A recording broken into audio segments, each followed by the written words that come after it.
প্রথমে আমি আটা নিয়ে নিয়েছি,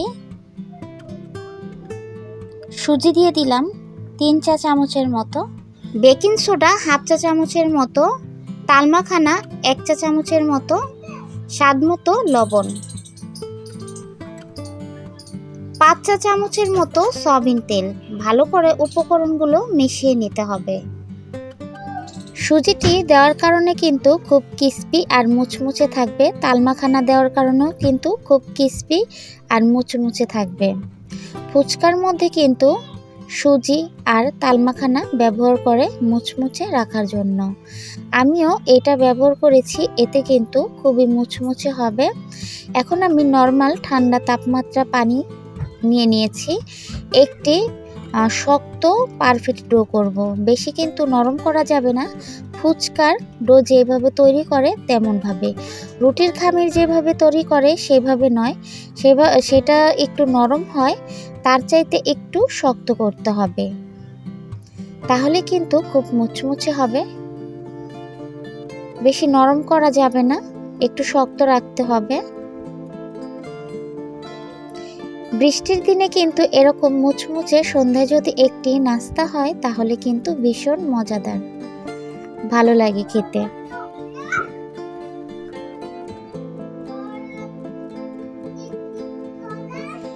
এই যে দেখুন হয়ে গেছে, কিন্তু এখন আমি রেখে দিব। আমি এই রেসিপিটি ডাল দিয়ে তৈরি করব, মসুরি ডাল দিয়ে। মসুরি ডালটি আমি আগেই সিদ্ধ করে রেখেছি। মসুরি ডাল সবাই সিদ্ধ করতে পারে, এর জন্য আর সিদ্ধ দেখাইনি। আমি এখানে শুকনো মরিচ নিয়ে নিয়েছি আর স্বাদ মতো লবণ। ভালো করে মিশিয়ে নিতে হবে। এখন কাঁচা পেঁয়াজ দিয়ে দিয়েছি 2টার মতো, ভালো করে মেখে নিতে হবে। আপনারা যেটা দিয়ে আপনারা এই রেসিপিটি তৈরি করতে পারেন। আমার কাছে ডাল দিয়ে খেতে খুবই ভালো লাগে, এর জন্য আমি ডাল দিয়ে তৈরি করছি। এখন ডালগুলো আমি দিয়ে দিয়েছি, ভালো করে মেখে নিতে হবে। এটা খেতে কিন্তু একদম ডাল পুরির মতো অনেক মজাদার হয়। আপনারা চাইলে আলু দিয়েও তৈরি করতে পারেন। আমার কাছে আলু থেকে ডালটি দিয়ে বেশি পছন্দ হয়, বেশি ভালো লাগে। এখানে কিন্তু আরও স্বাদ বাড়ানোর জন্য একটি ডিম সিদ্ধ আমি কেটে নিয়েছি, ডিমটি দিয়ে দিয়েছি। এখন ভালো করে মিশিয়ে নিব। এই ডিমটি দেওয়ার কারণে কিন্তু টেস্ট আরও বেড়ে যাবে। কিছুটা সর্ষের তেল দিয়ে দিলাম, এখন ভালো করে মেখে নিব। সর্ষের তেলটি দেওয়ার কারণে খুব সুন্দর একটি ঘ্রাণ আসবে সর্ষের তেলের। আপনারা যদি সর্ষের তেল না দিতে চান স্কিপ করতে পারেন।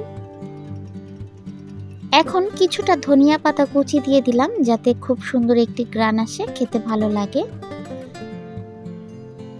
ভালো করে মিশিয়ে নিতে হবে।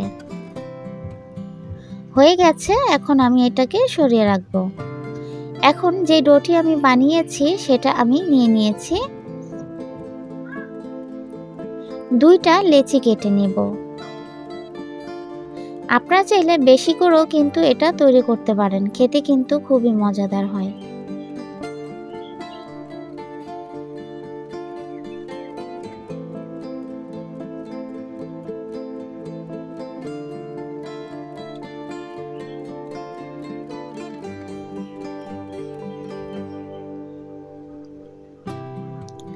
আমি নিচে একটু তেল দিয়ে দিলাম।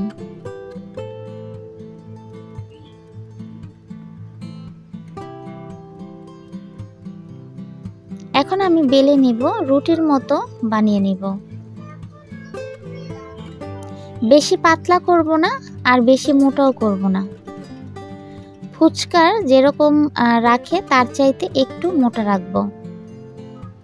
ফুচকা কিন্তু একটু পাতলা তৈরি করে, আমি একটু মোটা তৈরি করব। বেলপুরি যেরকম বানায় তৈরি করে তেমন আমি মোটা রাখব, বেলপুরির মতো। কিন্তু বেলপুরিটা একটু হালকা নরম হয় আর এটা কিন্তু খুবই মুচমুচে হয়। সন্ধ্যায় কিন্তু চার সাথে এই নাস্তাটি একদম জমে যায়, খেতে কিন্তু অসাধারণ।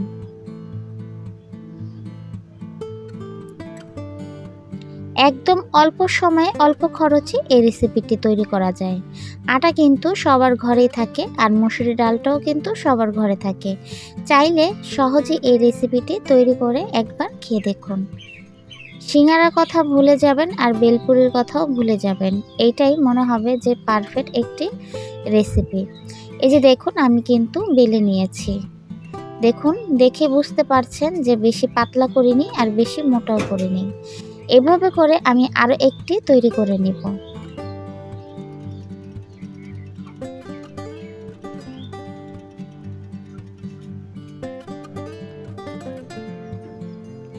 আমি 2টা রুটি তৈরি করে নিয়েছি। এই যে দেখুন, এখন উপরে আমি সয়াবিন তেল দিয়ে দিলাম।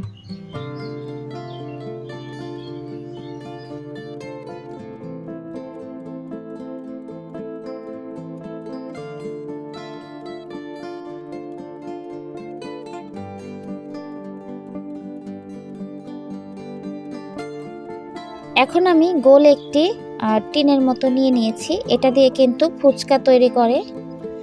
এখন আমি হালকা করে একটু বসিয়ে দিচ্ছি, মানে যেখানে আমি ডাল বসাবো সেখানে আমি গোল গোল করে দিয়ে দিচ্ছি। এতে কি আমার সুবিধা হবে।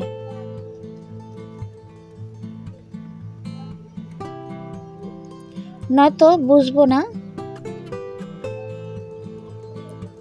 এই তো, এখন এর মধ্যে আমি সেই ডালগুলো দিয়ে দিব যেটা মেখে রেখেছিলাম।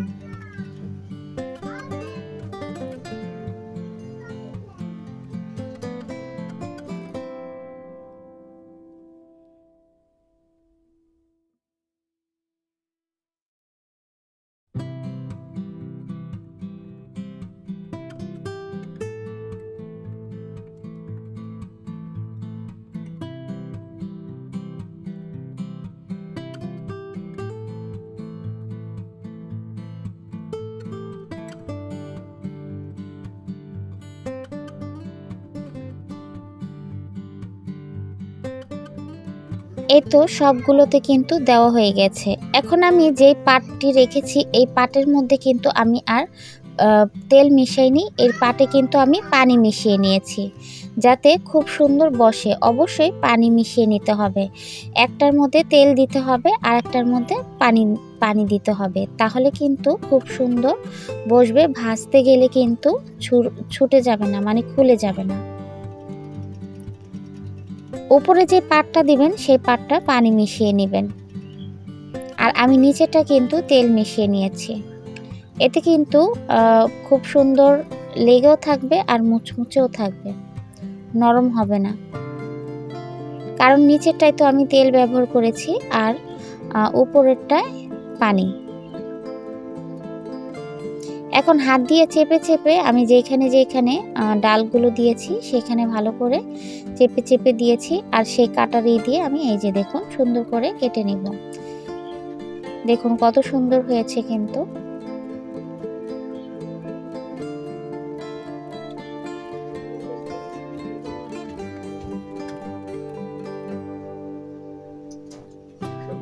এভাবে করে সবগুলো আমি কেটে নিব।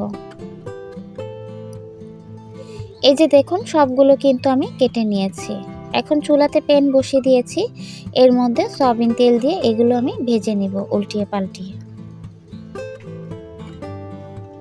আর অবশ্যই একটু লো হিটে তারপরে উল্টিয়ে পাল্টিয়ে এগুলো ভেজে নিতে হবে। হাই হিটে ভাজলে কিন্তু উপরে কালার চলে আসবে আর মুচমুচে হবে না। এর জন্য লো হিটে আমি উল্টিয়ে পাল্টিয়ে ভেজে নিব, তাহলে কিন্তু মুচমুচে ক্রিস্পি হবে।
আমি কিন্তু লো হিটে উল্টিয়ে পাল্টিয়ে ভেজে নিয়েছি।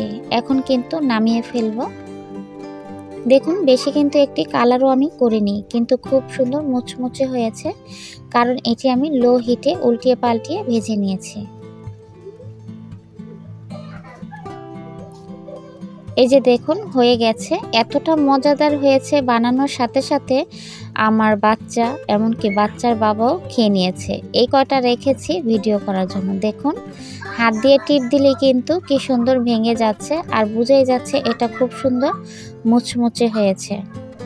আর এতটা মজাদার হয়েছে, না বানিয়ে খেলে বিশ্বাসই করবেন না। বৃষ্টির দিনে এরকম একটি রেসিপি অবশ্যই তৈরি করে দেখুন। তো আজকের রেসিপিটি কেমন লেগেছে মতামত কমেন্ট বক্সে অবশ্যই জানাবেন। সবাই ভালো থাকবেন, সুস্থ থাকবেন। আল্লাহ হাফেজ।